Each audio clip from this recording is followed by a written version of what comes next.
Hello, my name's Michael Holland and I am a self-employed nature educator, I'm a writer and I'm a Waltham Forest local.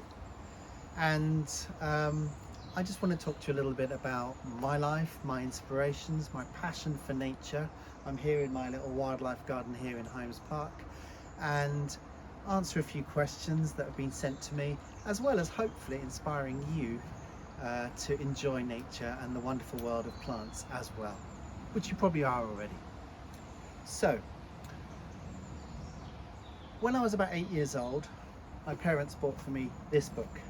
It's called the Pip Book, and it inspired me to try to grow lots of different sorts of pips and lemons and avocados, oranges, all kinds of things that we'd otherwise throw away or put in the compost heap. And it got me really interested in, just as a hobby, trying to grow stuff. And I'm still doing that to this day.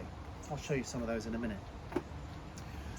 I didn't realise at that time I was going to get into teaching or working in botanical gardens. As I did, I worked at Kew Gardens and I worked at a lovely place called Chelsea Physic Garden for about 25 years as well. And while I was there, I met lots of people, lots of children, school kids, families, adults, and one thing I noticed is that people, some children and adults, didn't really make that connection between plants and our own lives or their own lives, and it got me thinking. So after a while I started growing plants in packaging. So here we have clementine juice, and what's growing in it? A clementine plant from a seed. And it's called shelf life, and it's one of the ideas which you are welcome to try. It's quite easy to do, and all you need is packaging, the right kind of soil, and the seeds or the plants to start with. So that's a really good way of growing plants, but kind of upcycling and reusing the packaging as well. As well as that, nowadays I'm planting other things just in old tins. Doesn't say anything on it now, but this is a Scotch bonnet chilli, or a few Scotch bonnet chilli plants, just from the fruit I bought in the vegetable shop, growing in a tin. I kind of like the tin. It's gone a bit rusty, but I quite like it. They haven't produced any chilies yet, but they hopefully will do soon. And here we have an avocado in a tin, avocado plant. I've painted it yellow to decorate it a bit, and I put some holes in here so I can hang it up.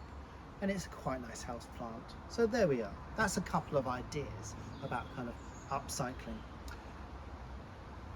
I also wrote a book called I Ate Sunshine for Breakfast, and this came out right just before lockdown happened, but it wasn't a problem because it's got lots of activities that parents found really useful for doing DIY activities about the world of plants.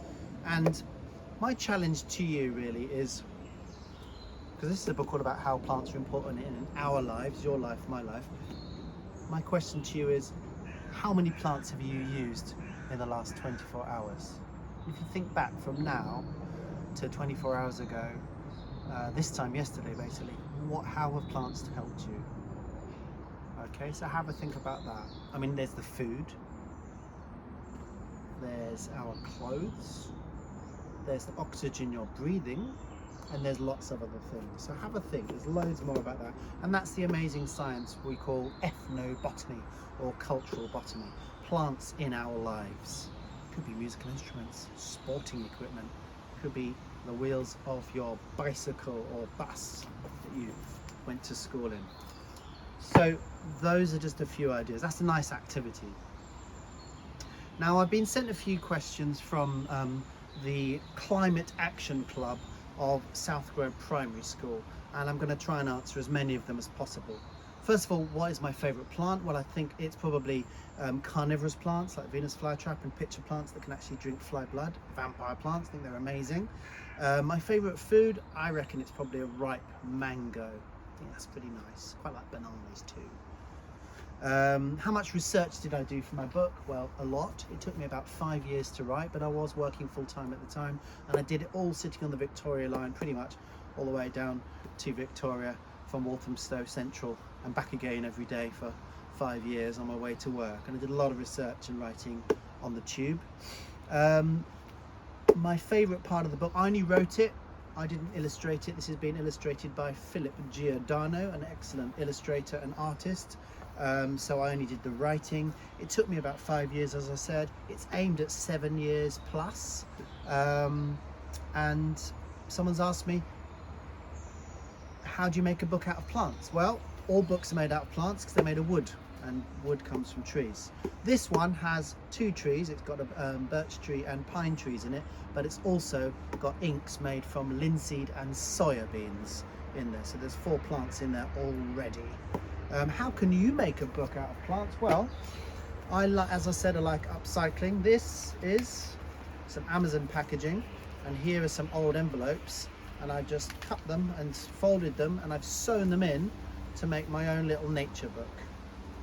So I would encourage you to make your own books. This could be a sketchbook, it could be a diary, it could be just a to-do list, it could be anything like that. And that could be a beginning of your own book, whether it's studying nature or your next great novel, or even cartoons, or a combination of all of those things. And someone's asked me, how do you write a book? How do you start writing a book? Well, you start with a subject, and you don't need to even worry about a title. Start with a subject you like, and then just sort of add notes about that and build it up. It depends on what kind of book it's going to be. My inspiration is the natural world. That was another question. Did I ask any other children about my book while I was doing it? Well, I was teaching at the time, so I was trying out ideas and kind of stories about plants on lots of children when I was meeting them on school trips at Chelsea Physic Garden, plus my own daughter who just turned 10. While I was writing the book, I was trying some of the activities out on her, so she was one of my greatest critics, I would say, and still is. The reaction I was hoping to go for with my book is, first of all, people would buy it, but also that people would find it interesting, beautiful, and try some of the activities and be inspired by nature and realise how many plants are essential in all of our lives. And I think that it's happening. So I've shown you the shelf life, upcycle gardening. This is this was a little curry came in a takeaway container. This is a lemon Pip Nursery, and all you need to do to grow lemon pips is just put the pips on the surface of some damp compost in a container, and then have a lid on that keeps them humid. These are tropical Asian plants, and within a couple of weeks you'll have your own little lemon pip farm. So there we are. That's a really nice one to do. There's an activity in the resource page called Living Local Landmarks. That's from my book, and that gets you out there exploring, where you print out a map, or you have a map on a tablet like an iPad or something like that, and then you draw on where you see the different plants. And this could be your walk to school and back again. It could be your route to the shops and back again. Just looking out for plants, whether it's things growing in the pavement, cracks in walls, or the big street trees too. And it really just helps you look at those plants and hopefully get to recognize them and appreciate them and see them over the seasons. That's really important too, because things change, don't they? We're in autumn now. My garden did not look like this 6 months ago, that's for sure. What else can we do there? And I would also recommend just trying to get out there. You live in Waltham Forest. Wow, right near the forest, got so many parks, got the wetlands. Fantastic place to explore with friends and family, and record it with a microphone, with a smartphone, with a camera. Record it in any way you like, through poetry. Everyone's got their own styles. If we all had the same styles and tastes, the world would be very, very boring. So get out there and just enjoy it. Obviously it gets wet and cold, but just put the right clothes on. So there we are. Stay warm, stay safe. I hope that's helped. And I think I've answered all of your questions, and good luck. Thank you very much.